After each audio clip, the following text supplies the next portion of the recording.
Hey there, guys. What's up? Jesse here from Sweed Academy, helping you get to the next level in English and in life. And I have a very special episode of the More Than English podcast because I have our first guest on the More Than English podcast. He has a YouTube channel.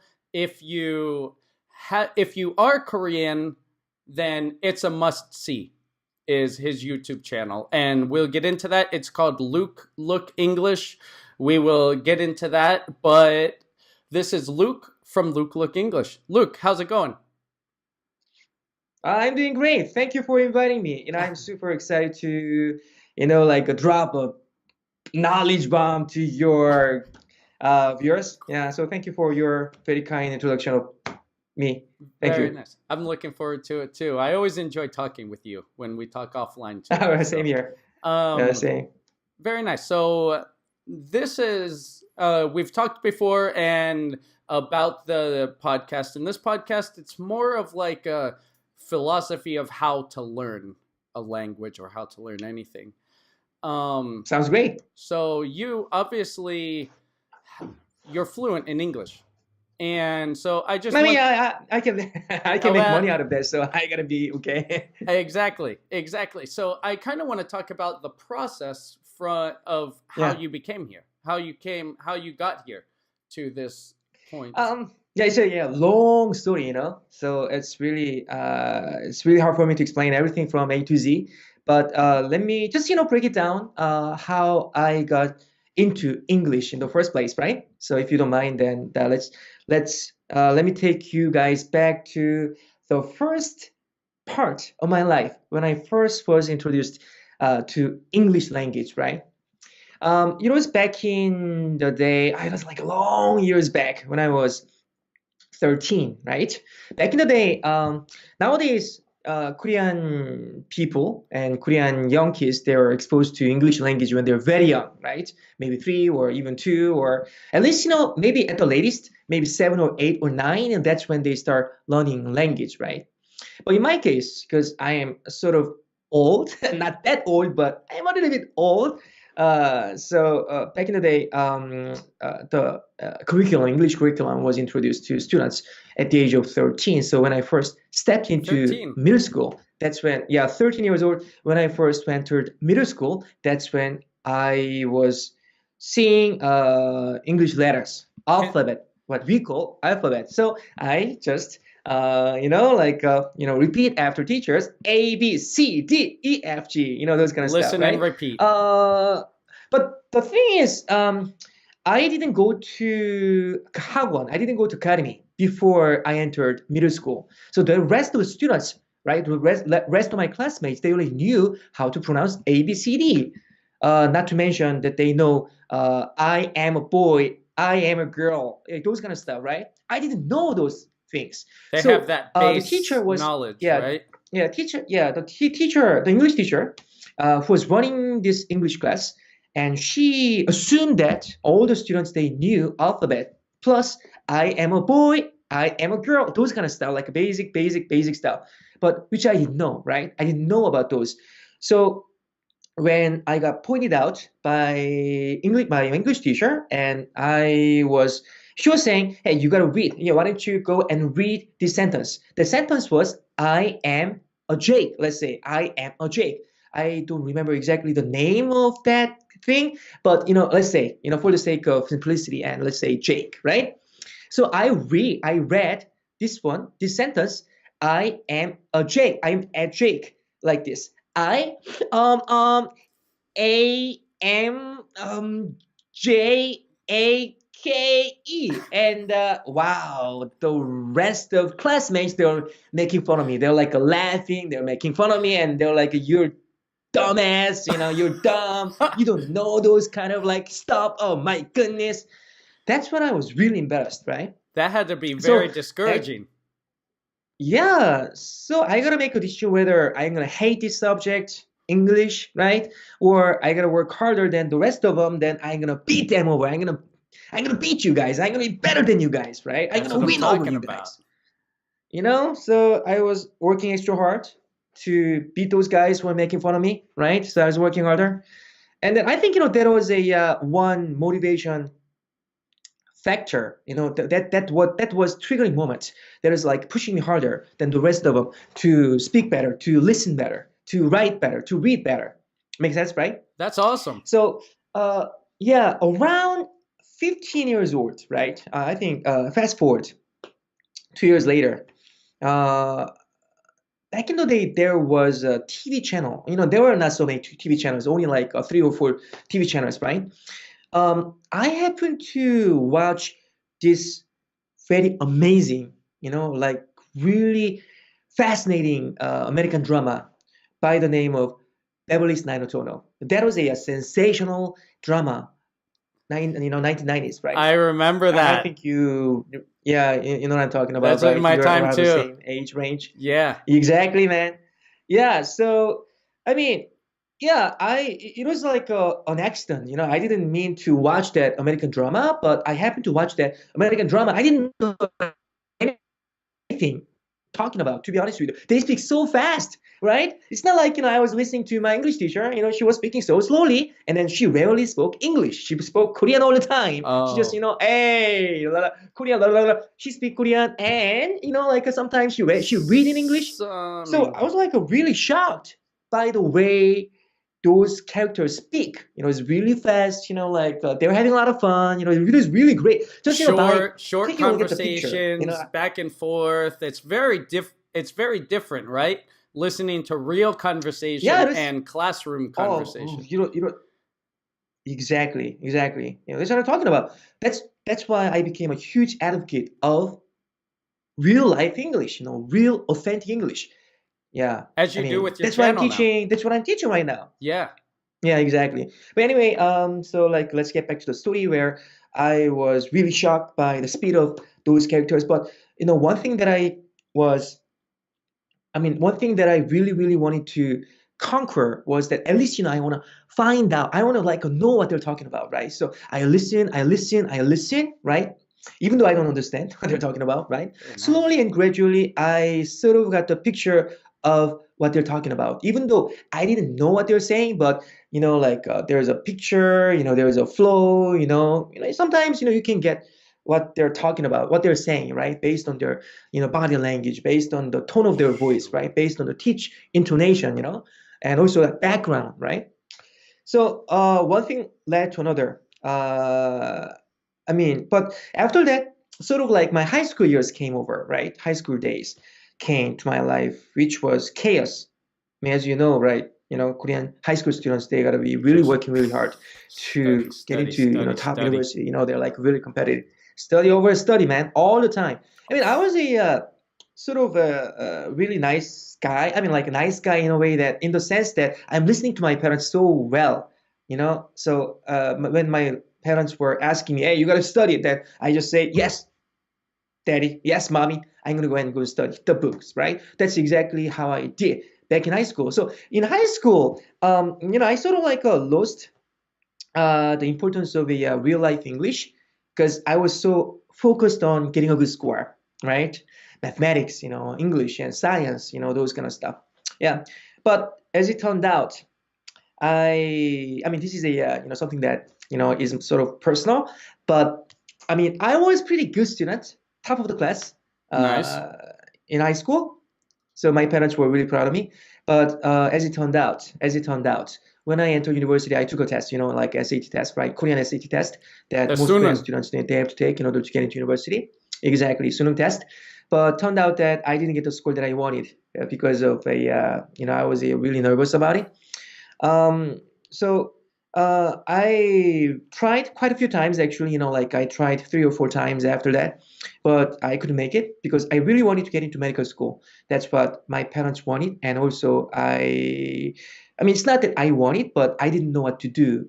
So I was sort of forced to think only that is the only option that I have, right? So I was trying to get into medical school, but it turned out that I couldn't make it. So I was really desperate. I was really depressed. I was down in the dumps, for quite a Yeah. bit, quite a while. That's a really Yeah, sensitive like it's a age. long story, man. Yeah, Yeah, yeah. I hope you enjoyed that story. I'm very much looking forward to part 2 and part 3 and 4, however many parts that it takes to finish the story. But I always enjoy listening to people's stories, and especially when they overcome difficulties and difficult situations, right? Subscribe here and keep posted. Stay tuned, because we're going to listen to part 2 and part 3, and we will definitely talk to Luke again. If you'd like to take a look at Luke's channel, Luke Look English, I'll put that in the card at the top, so you can check that out right here. But he said a lot of useful expressions in his speech. When he talks, he uses a lot of idioms and expressions. So let's take a look at some of those right now.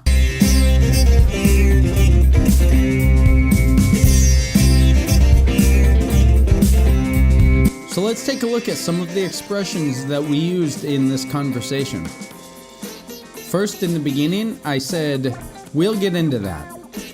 We'll get into that. Again, we'll get into that. And we say this when we're going to talk about something in the future. Right? We'll get into that. You're going to talk about that in the future. We'll talk about that. But we say, we'll get into that. Next, he said he's going to drop a knowledge bomb, or he wants to drop a knowledge bomb. And this is a very slang expression. And just to give knowledge, drop a knowledge bomb. You give a lot of knowledge. Drop a culture bomb. Drop a whatever bomb. But the noun here was knowledge. To drop a knowledge bomb. Next, same here. Same here. This is just another way to say me too. Same here.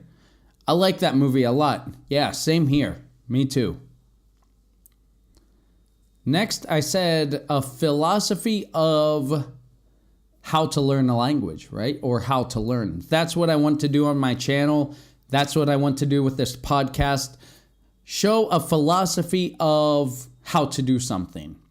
And that's the grammar form, right? A philosophy of, and then you could say anything, but in this case, it's a philosophy of how to learn, or how to learn a language. Next, Luke said, from A to Z.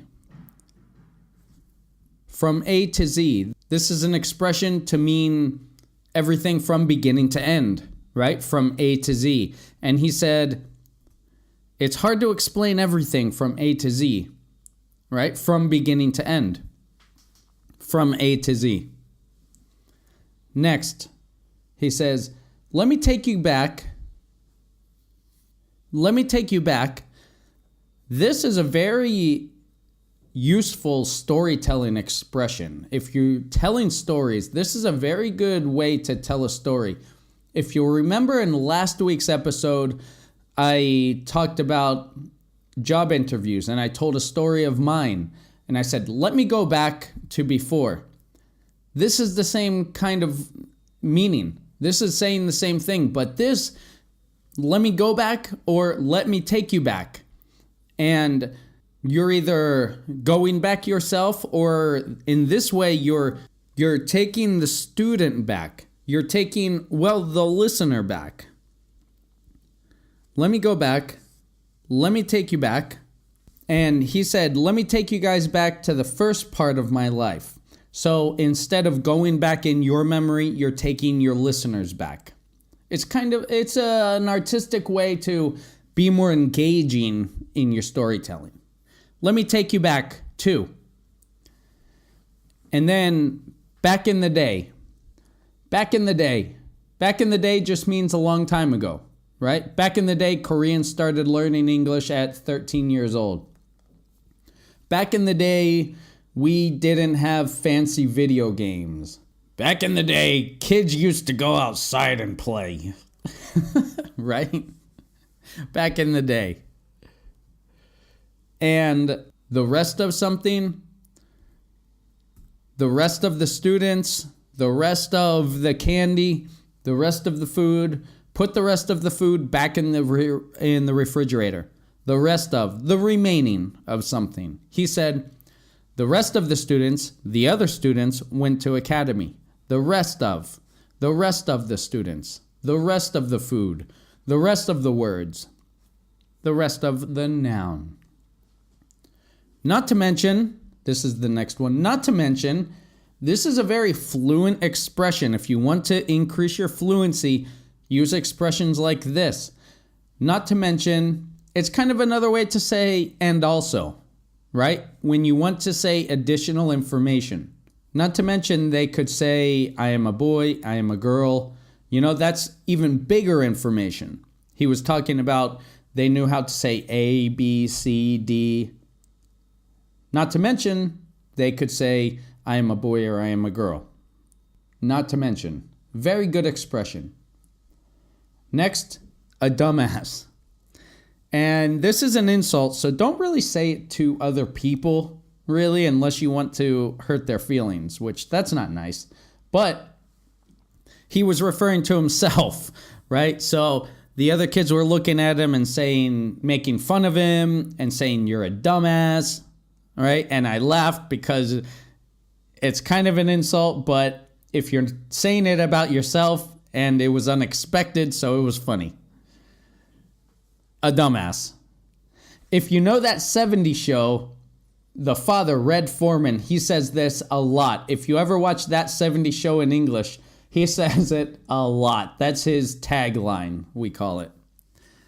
Next, I say this a lot. That's what I'm talking about. That's what I'm talking about. Or that's what I'm talking about.